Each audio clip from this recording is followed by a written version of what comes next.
Hello friends, હું છું કિરણ બરવાળિયા. મારા આજના વ્લોગમાં ફરી તમારું સ્વાગત છે મિત્રો. તો મિત્રો, અત્યારે અમે આવી ગયા છીએ ઉજ્જૈન કાલ ભૈરવ મંદિરમાં દર્શન માટે, રાઈટ ફ્રેન્ડ્સ.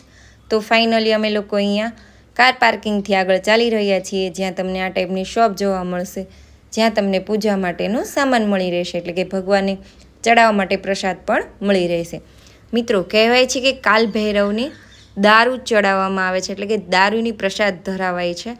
તો અત્યારે અહીંયા તે બેન્ડ છે. પહેલાં તો આ ટોપલીઓમાં ત્યાં દારૂની બોટલો પણ રાખવામાં આવતી હતી, એટલે કે ભક્તો છે ને તે દારૂ બી ચડાવી શકતા હતા. અત્યારે ત્યાં વાઇન શોપને બધાને બંધ કરી દેવામાં આવી છે. તેના પર બેન્ડ છે, એટલે કે તે મળતી નથી. જો તમારે ચડાવવો હોય તો દૂરથી લાવવો પડે છે.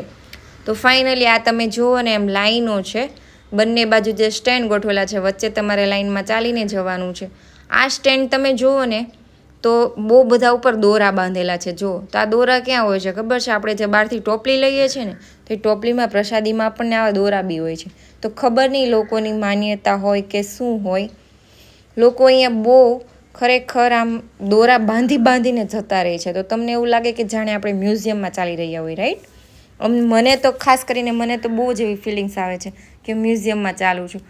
ખરેખર આગળ 4-5 લાઈનો ક્રોસ કરીને ફાઇનલી અમે જ્યારે મંદિરનો ગેટ જોયો ને, ત્યારે અમને શાંતિ થઈ છે. કારણ કે અહીંયા બહુ જ ટ્રાફિક હોય છે, અને અહીંયા શનિવારની માન્યતા બહુ જ છે. કહેવાય છે કે શનિવાર દર્શન માટે ખાસ છે. અમે તો ખબર નહીં ગુડ લક હોય અમારા, તો અમે અચાનક જ શનિવારના દિવસે ત્યાં પહોંચી ગયા હતા. એટલે કે અમે લોકો ફાઇનલ કરીને નહોતા ગયા કે શનિવારે જ દર્શન કરવા. અમને તો પહેલાં આઈડિયા બી નહોતો કે અહીંયા શનિવારનું ઇમ્પોર્ટન્સ વધારે છે. પણ હા ફ્રેન્ડ્સ, ટ્રાફિક તમને સન્ડે મતલબ કે રવિવારે વધારે જોવા મળશે, કારણ કે ત્યારે બધાને મોસ્ટ ઓફલી રજા હોય છે. તો અમે લોકો અહીંયા આવી ગયા છીએ. તમે જુઓ તો અહીંયા પણ એટલું જ ટ્રાફિક છે. તો ફ્રેન્ડ્સ, જો તમે લોકો દર્શન માટે આવો ને કાલ ભૈરવને, તો બને ને તો ટાઈમ લઈને જ આવજો, રાઈટ ફ્રેન્ડ? હવે અમે લોકો અંદર એન્ટર થઈ ચૂક્યા છીએ. તો તમે જુઓ તો બહાર મંદિરનું કેમ્પસ કઈ રીતનું છે, જ્યાં દીવા કરવામાં આવે છે રાત્રે આરતીના ટાઈમે, આખામાં ઉપર સુધી જ્યાં જ્યોત થાય છે, અને કાલ ભૈરવની આરતી થાય છે ને ત્યારે આ બધું થાય છે. એટલે અત્યારે મતલબ કે સ્ટાર્ટિંગ થોડું થઈ રહ્યું છે, પરંતુ અમે લોકો લાઈનમાં જોડાયેલા જ છીએ. તો ચલો ફ્રેન્ડ્સ, આપણે આગળ જોઈએ, કાલ ભૈરવને દર્શન કરીએ.